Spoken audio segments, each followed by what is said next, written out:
Assalamualaikum warahmatullahi wabarakatuh.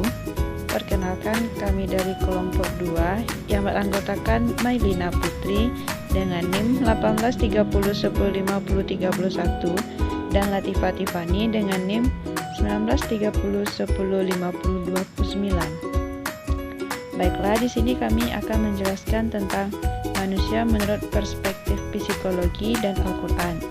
Yang A yaitu manusia menurut perspektif psikologi. Manusia adalah keyword yang harus dipahami terlebih dahulu bila kita ingin memahami pendidikan. Untuk itu, perlu kiranya melihat secara lebih rinci tentang beberapa pandangan mengenai hakikat manusia. Yang pertama itu pandangan psikoanalitik.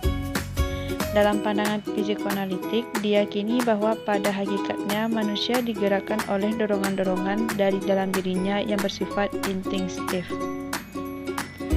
Selanjutnya itu pandangan humanistik. Yang pertama, para humanistik menyatakan bahwa manusia memiliki dorongan-dorongan dari dalam dirinya untuk mengarahkan dirinya mencapai tujuan yang positif. Yang kedua, dalam pandangan humanistik terdapat dua pandangan. Yang pertama itu pandangan Martin Buber. Martin Buber mengatakan bahwa pada hakikatnya manusia tidak bisa disebut ini atau itu. Menurutnya, manusia adalah sebuah eksistensi atau keberadaan yang memiliki potensi namun dibatasi oleh kesemestaan alam. Namun, keterbatasan ini hanya bersifat faktual, bukan esensial, sehingga apa yang akan dilakukan tidak dapat diprediksi. Selanjutnya itu pandangan behavioristik. Pada dasarnya, kelompok behavioristik menganggap manusia sebagai makhluk yang reaktif dan tingkah lakunya dikendalikan oleh faktor-faktor dari luar dirinya, yaitu lingkungan. Lingkungan merupakan faktor dominan yang meningkat hubungan individu. Hubungan ini diatur oleh hukum-hukum belajar seperti teori conditioning atau teori pembiasaan dan keteladanan. Mereka juga meyakini bahwa baik dan buruk itu adalah karena pengaruh lingkungan. Baiklah, selanjutnya akan dilanjutkan oleh rekan sekelompok saya. Kepada rekan saya dipersilahkan.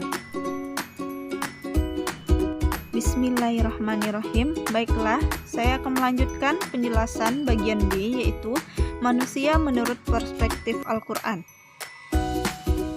Yang pertama, definisi manusia. Ada dua kata dalam Al-Quran, yaitu basar dan insan.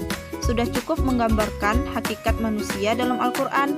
Dari dua kata ini, kami menyimpulkan bahwa definisi manusia adalah makhluk Allah yang paling sempurna, yang diciptakan secara bertahap, yang terdiri atas dimensi jiwa dan raga, jasmani dan rohani, sehingga memungkinkan untuk menjadi wakil Allah di muka bumi.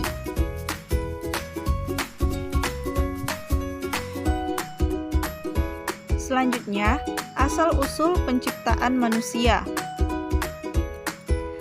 Al-Quran telah memberikan informasi kepada kita mengenai proses penciptaan manusia melalui beberapa fase, dari tanah menjadi lumpur, menjadi tanah liat yang dibentuk menjadi tanah kering.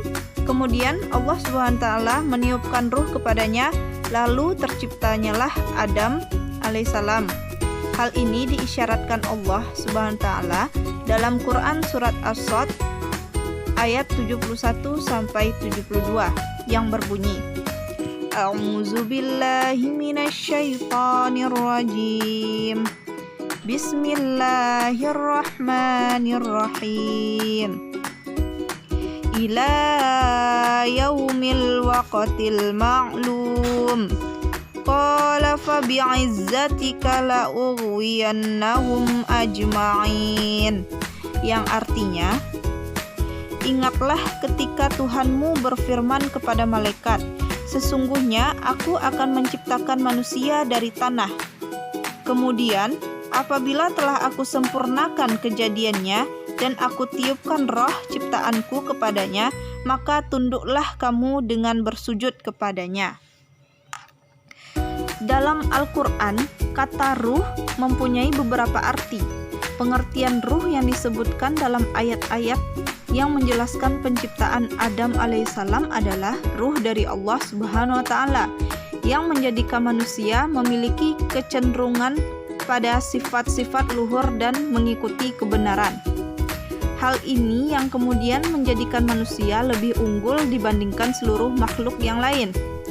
Karakteristik ruh yang berasal dari Allah ini menjadi manusia cenderung untuk mengenal Allah dan beribadah kepadanya, memperoleh ilmu pengetahuan dan menggunakannya untuk kemakmuran bumi, serta pengetahuan dan menggunakan untuk kemakmuran bumi serta berpegang pada nilai-nilai luhur dalam perilakunya, baik secara individual maupun sosial, yang dapat mengangkat derajatnya ke taraf kesempurnaan insaniyah yang tinggi.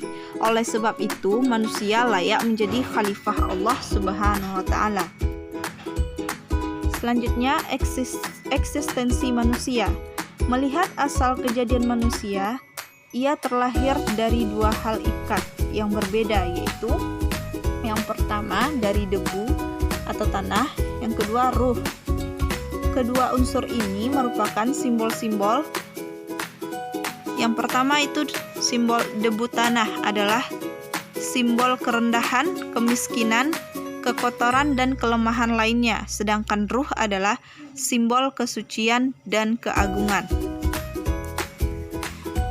Debu atau tanah dan simbol spirit suci adalah dua dimensi dengan dua kecenderungan masing-masing. Yang pertama, dimensi debu dan tanah membawanya menukik ke arah bawah kepada strategi sedimenter ke dasar hakikatnya yang rendah. Kedua, dimensi ruh suci cenderung mendaki ke puncak spiritual tertinggi menuju zat yang suci. Terima kasih, mungkin hanya itu yang dapat kami sampaikan. Salah dan janggalnya kami mohon maaf. Kami sudahi dengan wassalamualaikum warahmatullahi wabarakatuh.